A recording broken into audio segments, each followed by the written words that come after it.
Hey guys, welcome back to movie explain. तो आज की इस वीडियो में मैं recently release Telugu movie Virupaksha को एक्सप्लेन करूंगा। ये एक हॉरर थ्रिलर मूवी है। मूवी की स्टोरी आपको हिला कर रख देगी। विरूपक्ष का मीनिंग ही होता है जिसके पास आंख है पर कोई रूप नहीं, या जैसे शिव भगवान की तीसरी आंख को भी हम विरूपक्ष कह सकते हैं। तो मूवी की शुरुआत होती है 1979 से, जहाँ हमें गांव दिखाया जाता है। गांव में एक तांत्रिक एक बच्ची और एक औरत पर कुछ एक्सपेरिमेंट कर रहा होता है। तभी गांव वाले यहाँ जाते हैं और इस तांत्रिक और इसके वाइफ को मारता है। इन्हें एक पेड़ से बांधकर इनके ऊपर पेट्रोल छिड़क कर इनको जिंदा जला देता है। यहाँ इस तांत्रिक का बेटा रोता हुआ अपने पापा को छोड़ने को कहता है, पर इसकी कोई नहीं सुनता। मरने से पहले ये लेडी बोलती है कि सारा गाँव जल जाएगा। फिर अगले दिन गाँव के लोग तांत्रिक के बच्चे को भी मारने को कहता है, पर यहाँ पर यह आदमी कहता है हमें ऐसा पाप नहीं करना चाहिए, और ये इसे अनाथालय में छोड़ आता है। ये बच्चा यहाँ कुछ मंत्र जप रहा होता है। फिर सीन 1991 में आ जाता है। यहाँ हमें रात को एक बूढ़े आदमी को दिखाया जाता है। यह अपने खेत की रखवाली के लिए रात को यहाँ सोता है। फिर अचानक कुछ कौवे काव काव करने लगते हैं। तभी ये बूढ़ा आदमी उठता है और देखता है कि कुछ कौवे झुंड बनाकर तेज आवाज में काव काव कर रहे हैं। तभी एक कौवा आकर इस बूढ़े के सर में चोंच मार देता है। इस बूढ़े के सर से खून आने लगता है। फिर ऐसा लगता है कि जैसे इस बूढ़े को किसी ने अपने वश में कर लिया हो। ये सीधे सीधे जाने लगता है। यहाँ ये सीन खत्म हो जाता है। अगले दिन इसका बेटा खेत में आकर देखता है कि साइकिल पलटी हुई होती है और लालटेन भी टूटी हुई होती है। ये अपने पापा को आवाज़ देने लगता है, पर यहाँ कोई नहीं होता। फिर अगले सीन में हमारे हीरो की एंट्री होती है। इसका नाम सूर्या होता है। इसके पीछे बैठे औरत सूर्या की माँ होती है। सूर्या की माँ 15 साल बाद अपने गाँव आती है। सूर्या की माँ गाँव वालों को स्कूल बनवाने के लिए अपनी ज़मीन देती है, जिसके लिए ये लोग यहाँ आते हैं।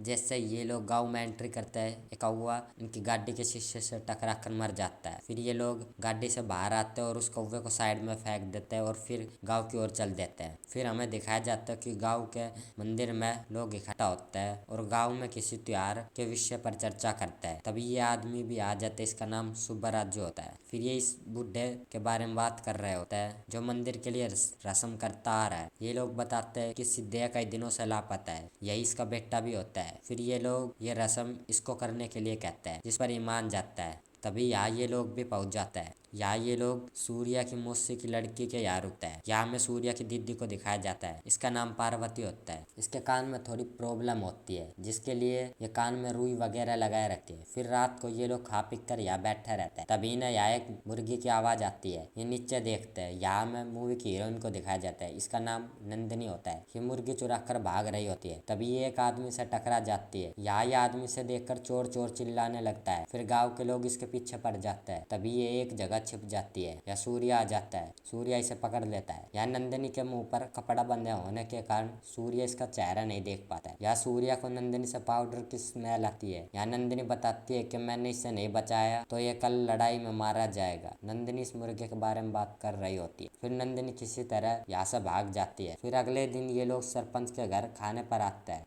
यहाँ में पता चलता है कि नंदिनी भी सरपंच की बेटी है। तभी नंदिनी यहाँ आती है और इन्हें खाना परोसती है। सूर्या को फिर से उसी पाउडर की महक आती है जो पहले आई थी। फिर सभी लोग खाना खाकर हाथ वाथ धोते हैं। नंदिनी धूप में सुखाए हुए कपड़े उतारती है। फिर सूर्या लाल चुन्नी को नंदिनी के मुंह पर लपेट देता है और बोलता है कल मुर्गी तुमने चुराई थी ना। इस पर नंदिनी बोलती है हाँ, तो उसने कल मेरी मुर्गी को हरा दिया था, इसलिए आज मैंने उसे पका दिया। फिर अगले सीन में डॉक्टर नंदिनी को इंजेक्शन लगाता है। यहाँ में पता चलता है कि नंदिनी को दौरे आते हैं। उसे हर हफ्ते एक इंजेक्शन लगवाना पड़ता है। फिर अगले सीन में हमें इसी बुड्ढे को दिखाया जाता है। इसका हाल बेहाल होता है। ये पानी में अपना चेहरा देखकर हैरान हो जाता है। ये सीन यहाँ खत्म होता है। फिर हमें इन दोनों लवर्स को दिखाया जाता है। ये नंदिनी की बहन होती है। नंदिनी इनके लिए बाहर पहरा दे रही होती है। तभी यह सूर्य और उसका दोस्त आ जाता है। इन्हें पता चल जाता है कि अंदर कोई है। ये उन्हें बाहर आने के लिए कहते हैं। तभी ये लोग बाहर आते हैं। या इनको साथ में गाँव के दो लोग देख लेते हैं। तभी सूर्य नंदिनी की बहन से कहता है यदि तुम नंदिनी को रोज अपने साथ लेकर आओ तो उन लोगों से मैं कह दूंगा कि ये मेरे दोस्त है। इस पर नंदिनी की बहन मान जाती है। फिर यह गाना आता है। फिर अगले सीन में सूर्या की माँ पार्वती के घर पर आती है और उसे एक साड़ी और अपना घर जो खाली पड़ा है उसके कागजात पार्वती को दे देती है। तभी नंदिनी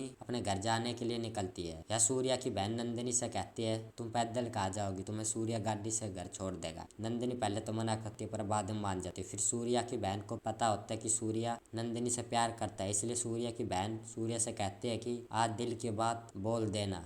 फिर यहाँ सूर्य इशारों में अपने दिल की बात बोलता है, पर नंदिनी गाड़ी को रोकने को कहती है और वहां से पैदल जाने लगती है। तभी नंदिनी बताती है कि तुम्हारी माँ को देखकर मुझे अपनी माँ की याद आ गई। जिस पर सूर्य कहता है, मुझसे शादी कर लो, मैं तुम्हारी माँ वापस ला दूंगा। मैं कल जा रहा हूँ और जाने से पहले तुम्हारे जवाब का इंतजार करूंगा। फिर अगले दिन गाँव के लोग त्योहार मनाते हैं। तभी यहाँ यह बूढ़ा आ जाता है घायल अवस्था में। सभी लोग इसको घूरने लगते हैं। ये बूढ़ा आदमी मंदिर के अंदर देवी माँ के सामने अपने प्राण त्याग देता है। तभी इसके बेटे को खबर लगती है, वह भी यहाँ आ जाता है। बाकी सभी लोग भी यहाँ इकट्ठा हो जाते हैं। मंदिर का पुजारी किसी को मंदिर के अंदर नहीं जाने देता। फिर यह पुजारी अपनी पौराणिक किताब पढ़कर बताते हैं कि ये अनर्थ हो गया, अगर हमें से बचना है तो हमें 8 दिनों के लिए गाँव को चारों ओर से बंद करना होगा। सभी का आना जाना बंद होगा। मूर्तियाँ, चित्रतावें सभी मंदिर में होने चाहिए और मंदिर पर ताले लगे होने चाहिए। तभी शिबूराज अपनी बीवी और बेटी के साथ यहाँ से चला जाता है। यहाँ ये पुजारी बताता है जो लोग गाँव में नहीं रहते वो सूर्यास्त से पहले निकल जाए। यह बात पुजारी सूर्य की माँ को भी कहता है। तभी अगले सीन में सुब्बाराजू अपने परिवार के साथ गाँव के बाहर जा रहा होता है कि गाँव के लोग उसे रोक लेते हैं। सुब्बाराजू बोलता है, मैं अपनी बेटी की शादी के बारे में बात करने के लिए जा रहा हूँ। जिस पर गाँव वाले इसे बोलते हैं कि फिर कभी चले जाना, यदि तुम अभी गए तो अनर्थ हो जाएगा। गांव के लोग किसी तरह सुब्बाराजू को समझाकर वापस घर भेज देते हैं। फिर अगले सीन में सभी लोग अपने घर से मूर्तियां, तावीज मंदिर में रख देते हैं और मंदिर को ताला मार देते हैं और अपने सारे पुराने वस्त्र को जला देते हैं। यहाँ सूर्य काफी देर से नंदिनी का इंतजार करने के बाद अपने गाँव जाने के लिए निकलता है। यहाँ नंदिनी एक बॉक्स को लेकर सूर्य के पास जाने लगती है। तभी उसे दौरा आने लग जाता है और वह वही बेहोश हो जाती है। तभी यहाँ नंदिनी का पिता आता है और वह डॉक्टर को बुलाता है। डॉक्टर यहाँ कर देखता है तो इंजेक्शन टूटा होता है। जब नंदिनी को दौरे आ रहे होते हैं तो वह हाथ इधर उधर मारती है, जिससे वह इंजेक्शन भी नीचे गिरकर टूट गए थे। फिर ये डॉक्टर दूसरे गांव के एक व्यक्ति को फोन करके इंजेक्शन लाने को कहता है। यह सूर्य अपने घर जाने के लिए गांव से बाहर आ जाता है। तभी कुछ लोग उसे रोक लेते हैं। यहाँ ये व्यक्ति बताता है कि सरपंच की लड़की को दौरे आए, उनके पास ये इंजेक्शन पहुंचना बहुत जरूरी है, तुम हमारी मदद करो, जल्दी से इंजेक्शन उन्हें दे आओ। फिर सूर्या बाइक से गांव की ओर जाता है। या गांव के लोग गांव को मंत्रों से बंद करने वाले होते हैं कि सूर्य गांव के अंदर प्रवेश कर जाता है और सही समय पर इंजेक्शन डॉक्टर को लाकर दे देता है, जिससे नंदिनी की जान बच जाती है। फिर अगले सीन में नंदिनी की बहन अपना सामान लेकर किसी तरह लोगों को चकमा देकर गाँव से बाहर रेलवे स्टेशन पर पहुंच जाती है। या इसे इसका लवर मिलता है। यही इससे कहती है कि तुम जिंदगी भर मेरा ख्याल रखोगे ना, मैंने तुम्हारे लिए सब कुछ छोड़ दिया। क्या ये व्यक्ति कहता है कि अब क्यों डर रही हो, कि तभी ट्रेन इसे उड़ा जाती है और ये लड़की देखती रह जाती है। फिर ये लड़की यहाँ से जंगल में जाती है और मधुमक्खी के छत्ते में अपना मुंह दे देती है। यही सीन खत्म हो जाता है। फिर हमें दिखाया जाता है कि सूर्य अपनी बहन के कानों में दवाई डालते और पूछते हैं कि क्या नंदिनी मुझे पसंद करती है। इस पर सूर्य की बहन बोलती है, अगर ऐसा हुआ तो मैं एक टाइम का खाना खाऊंगी। कि तभी नंदिनी आ जाती है और सूर्य को एक लॉकेट लाती है और इसे सूर्य को पहना देती है। सूर्य फिर से नंदिनी को कहता है कि मैं तुमसे प्यार करता हूँ। इस पर नंदिनी कुछ नहीं बोलती। ये सीन यहाँ खत्म हो जाता है। फिर रात को सूर्य की बहन पार्वती अपने बच्चों को पढ़ा रही होती है। तभी से जंगल से आवाज आने लगती है और जंगल में जाकर देखती है तो यहाँ ये बूढ़ा बाबा रो रहा होता है। जब पार्वती से कुछ पूछती है तो ये पार्वती के सामने अपना गला काट देता है। ये देखकर पार्वती चिल्लाती है और गाँव के सभी लोग यहाँ आ जाते हैं। ये लोग सोचते हैं कि इसने खुदकुशी की है। अगले सीन में सूर्य नंदिनी से मिलने उसके घर जाता है।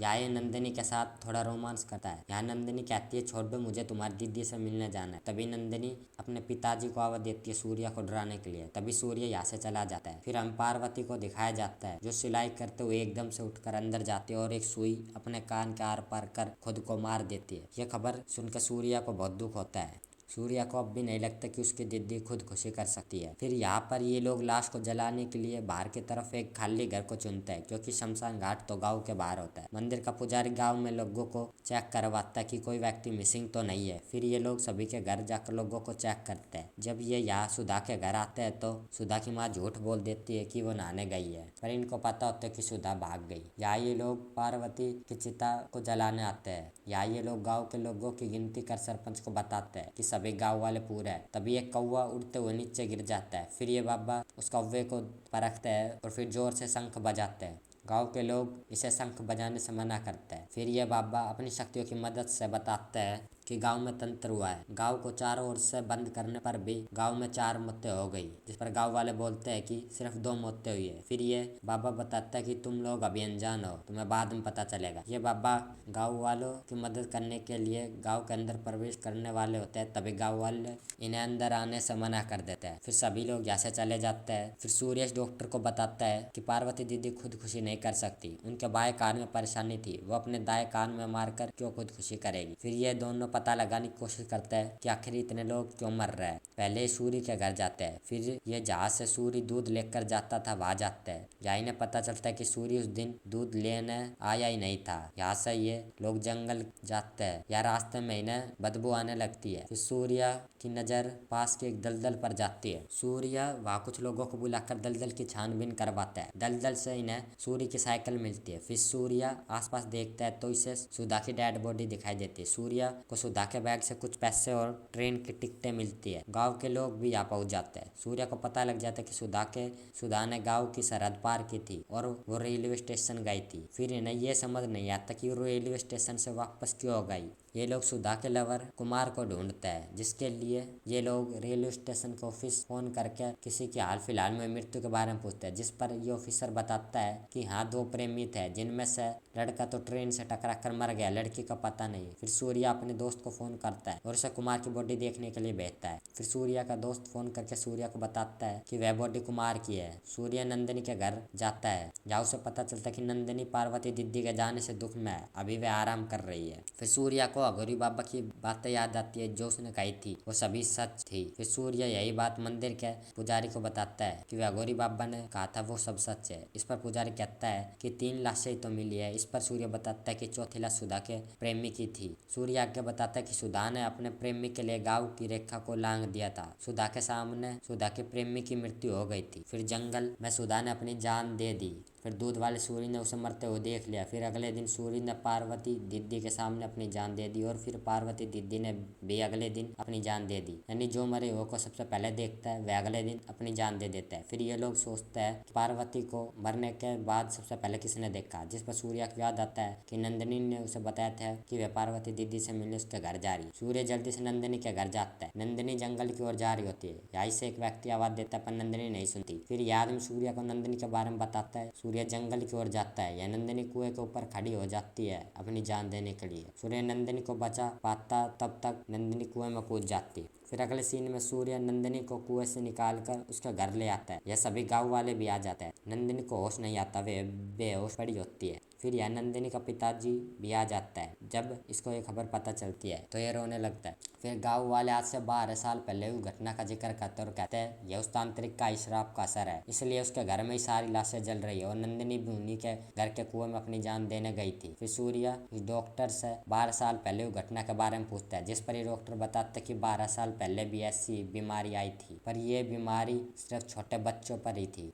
इस बीमारी पर मेरा इलाज भी काम नहीं कर रहा था। तभी वेंकटेश का परिवार इस गांव में आया था। हम इस बीमारी के लिए हवन करने वाले थे, पर हवन के पहले एक रात गांव के एक आदमी ने वेंकटेश्वर को किसी बच्ची की लाश के साथ देखा और उसने अंदर जाकर देखा तो वह कुछ तांत्रिक विद्या कर रहा था। फिर हम लोगों को लगा कि इन सब का कारण यही है।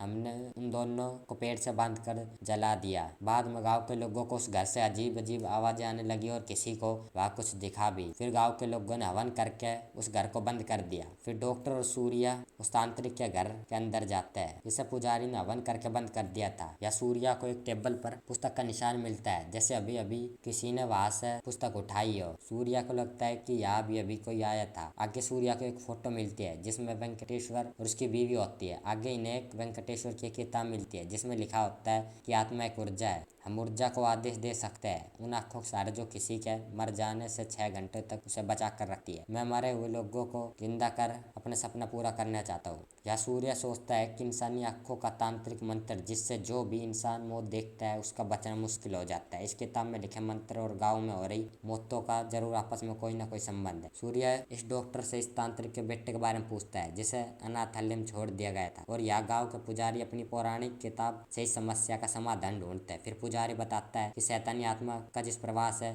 हमें उसे बक्से में रखना होगा और उसे घाट पर उत्तर की ओर रखना होगा और जो भी कोई जीना चाहता है उसे अपना खून देना पड़ेगा। ग्रहण के खत्म होने से पहले अगर हम बक्से में धरे शरीर का देह संस्कार कर पाए तो शैतानी शक्ति बेवही खत्म हो जाएगी। बुरी शक्ति अभी नंदिनी के भीतर होती है। ये लोग नंदिनी का देह संस्कार करने की बात करते हैं। इस पर नंदिनी का पिता ऐसा करने से मना करता है, पर गाँव के लोग नहीं मानते। वो बोलते हैं एक के पीछे हम सब लोगों की जान खतरे में नहीं डाल सकते। वे लोग नंदिनी के पास जाते हैं, तभी यहाँ सूर्य आ जाता है और एक दो को पीट भी देता है। सूर्य नंदिनी को एक इंजेक्शन दे देता है और कहता है नंदिनी अभी 8 घंटे तक नहीं उठ पाएगी, उससे पहले मैं इस समस्या का समाधान कर दूंगा। इस पर गाँव वाले मना करते हैं, पर फिर ये डॉक्टर बताते हैं कि अब तक गाँव की सारी प्रॉब्लम के बारे में सूर्य ने ही पता लगाया है, हमें उस पर ही भरोसा करना चाहिए। फिर ये मंदिर का पुजारी कहता है कि तुम्हारे पास चंद्र ग्रहण के शुरू होने तक का समय है, जल्दी करो जो भी करना है। फिर सूर्य गाँव के बाहर तांत्रिक के बेटे को ढूंढने के लिए जाता है, पर दूसरे गाँव के लोग उसे रोक लेते हैं और कहते हैं कि तुम इस तंत्र को अपने गाँव तक ही सीमित रखो, बाहर आए तो हमारे गाँव का भी यही हाल होगा। पर सूर्य किसी की नहीं सुनता और तेज रफ्तार से कार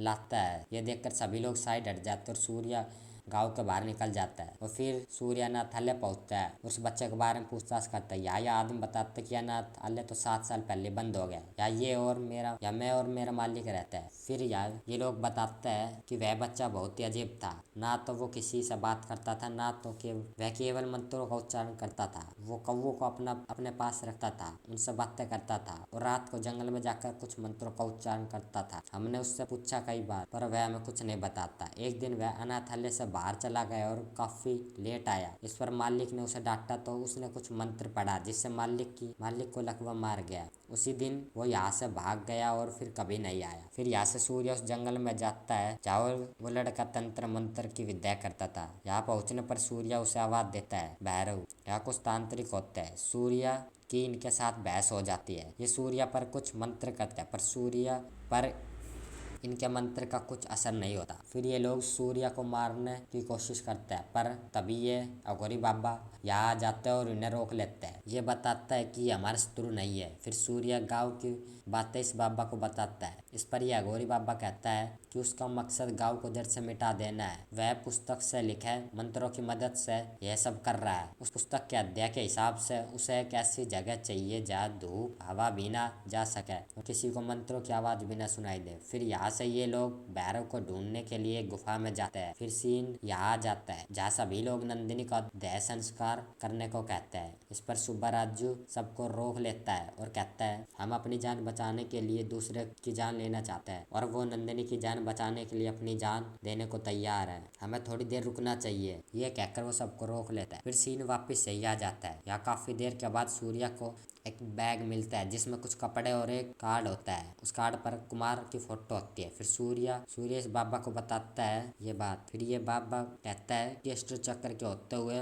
वह गांव के अंदर कैसे घुसा। इस पर सूर्य बताता है कि भैरव ने सुधा को गांव से बाहर बुला लिया था और उसके सामने अपनी जान दे दी थी। फिर वह सुधा के शरीर में घुसकर गांव के अंदर घुस गया। यह गौरी बाबा बताता है तभी से जो भी उसे मरा हुआ देखता है वह उसकी आंखों से उसके शरीर में प्रवेश कर जाता है। फिर सूर्य कहता है कि नंदिनी का देह संस्कार करना इस समस्या का कोई हल ही नहीं है, पूरे गाँव को एक साथ मारने का यह उसके प्लान का आखिरी हिस्सा है। यहाँ ही नहीं, ये भी पता चलता है कि मंदिर का ग्रंथ भी असली नहीं है, गाँव का कोई आदमी भैरव के साथ मिला हुआ है। फिर सीन यहाँ दिखाया जाता है जहाँ ये पुजारी कहता है कि अब काफी वक्त हो गया है, अब हमें सूर्य की राह नहीं देखनी है चाहिए। ये कहकर ये लोग नंदिनी को बॉक्स में डालकर वहां से लेकर जाते हैं। या नंदिनी का पिताजी रोने लगता है। फिर वापस से इनको दिखाया जाता है जहाँ यह गौरी कहता है कि जब मेरे लोगों ने तुम्हें पकड़ लिया था तब तुम पर मंत्रों का कोई असर नहीं हुआ, मतलब कोई ऐसी शक्ति है जो तुम्हें प्रोटेक्ट कर रही है। ये दोनों बातें कर रहे होते हैं कि तभी कार पत्थर से टकरा कर पलट जाती है और इस तरह सभी लोग बारी बारी से अपना रक्तदान करते हैं। या दूसरे गांव के लोग सूर्य पर हमला कर देते हैं। सूर्य इस अघोरी बाबा को गांव में जाकर लोगों को रोकने के लिए कहता है। या सूर्य और गांव वालों के बीच हाथापाई होती है। सूर्य एक मसाल लेकर अपनी गाड़ी के पेट्रोल की डिग्गी में आग लगा देता है जिससे एक बड़ा धमाका होता है और सूर्य भागकर अपने गाँव के अंदर आ जाता है।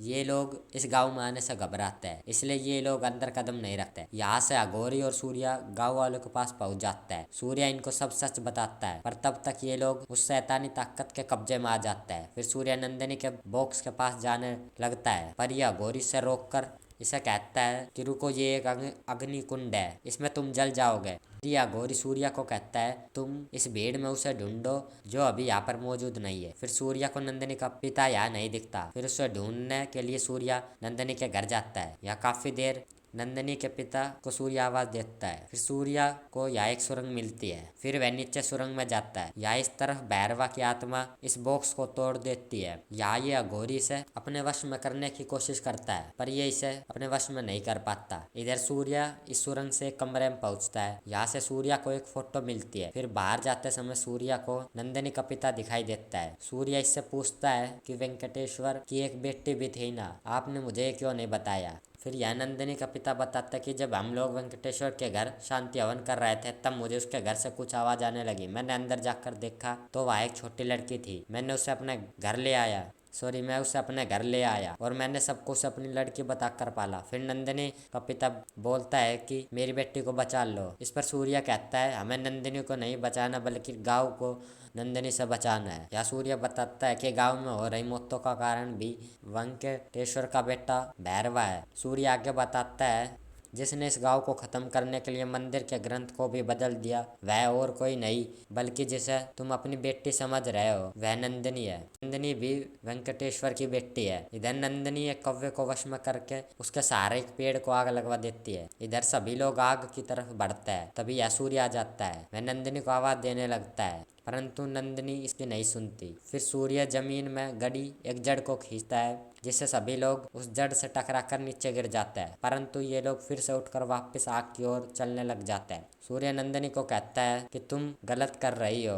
यह नंदिनी कहती है कि गलत तो 12 साल पहले इन लोगों ने किया था। इस पर सूर्य कहता है इन्होंने तो अपनी जान बचाने के लिए सब कुछ किया था, इसमें सारी गलती तुम्हारे पापा की है। इस पर नंदिनी कहती है मेरे पापा के बारे में ऐसी बातें करने से पहले उनके बारे में जान लेते तो अच्छा होता। तभी यहाँ से स्टोरी फ्लैशबैक में चली जाती है। यहाँ नंदिनी बताती है कि मेरी मम्मी पैरालाइज थी, डॉक्टर भी जवाब दे चुके थे, पर मेरे पापा ने हार नहीं मानी। प्रकृति की हर औषधि लाए, अथर्ववेद की मदद से उन्होंने सिद्धियों को वश में करना सीखा।